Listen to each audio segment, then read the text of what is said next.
Assalamualaikum warahmatullahi wabarakatuh. Kami dari kelompok 5 akan menyampaikan hasil diskusi kami.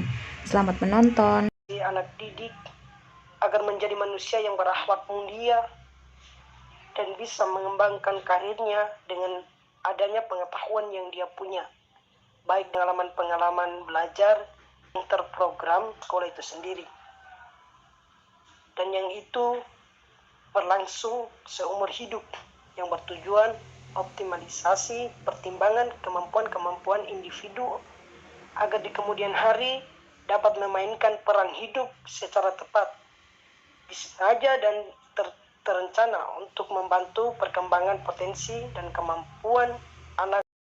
Oke, baik, pada kesempatan kali ini saya akan menjelaskan tentang peserta didik. Sebagaimana kita ketahui bahwa peserta didik adalah anggota masyarakat yang berusaha mengembangkan potensi diri melalui proses pembelajaran yang tersedia, baik itu jenis pendidikan formal dan non-formal. Nah, di dalam pendidikan luar sekolah ini termasuk dalam pendidikan non-formal. Nah, yang berfungsi untuk melengkapi kemampuan peserta didik dengan jalan memberikan pengalaman belajar yang tidak diperoleh dilakukan oleh para penyelenggara pendidikan dan bekerja sama dengan masyarakat. Melanjutkan materi dari sebelumnya, yaitu kurikulum. Berdasarkan materi yang diberikan sebagai tambahan literatur tentang bagaimana proses pendidikan luar sekolah.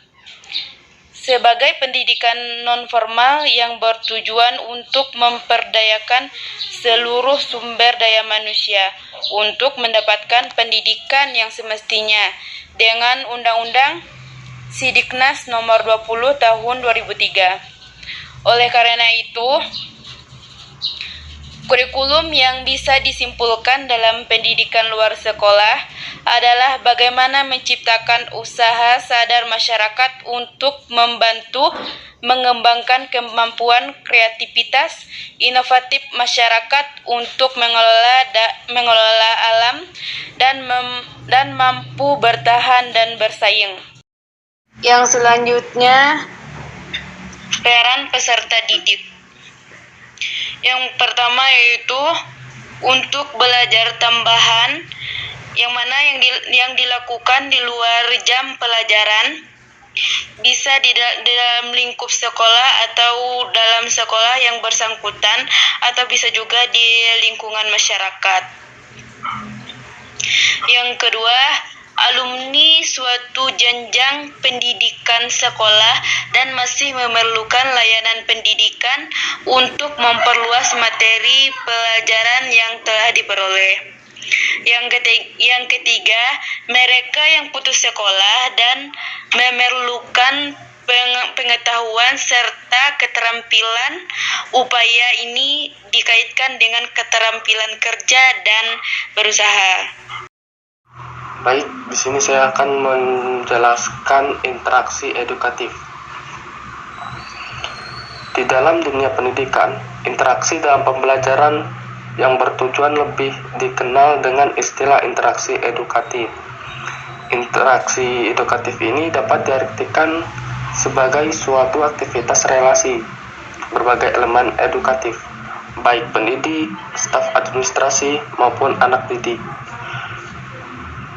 Mereka dengan bersama-sama memiliki kesadaran dalam menciptakan suatu iklim pendidikan dan pembelajaran di sekolah untuk menghasilkan sumber daya manusia yang berkualitas dan handal sesuai perkembangan zaman.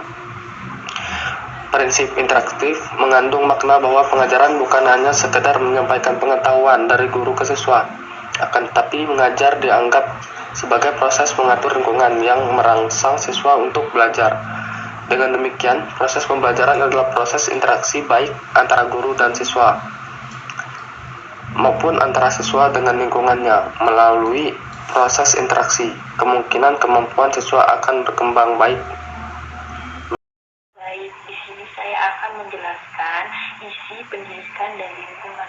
Dari materi di atas dapat ditarik kesimpulan bahwa salah satu pendekatan yang dapat digunakan dalam mengembangkan model program pembelajaran keaksaraan fungsional adalah action research, dan prinsip-prinsip pembelajaran partisipatif dalam konteks pendidikan sepanjang hayat atau lifelong education.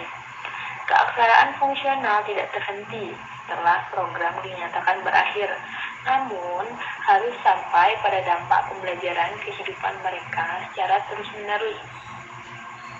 Tak hanya pendekatan saja, dalam penyelenggaraan program pembelajaran keaksaraan fungsional dapat dilakukan dalam bentuk kelompok belajar.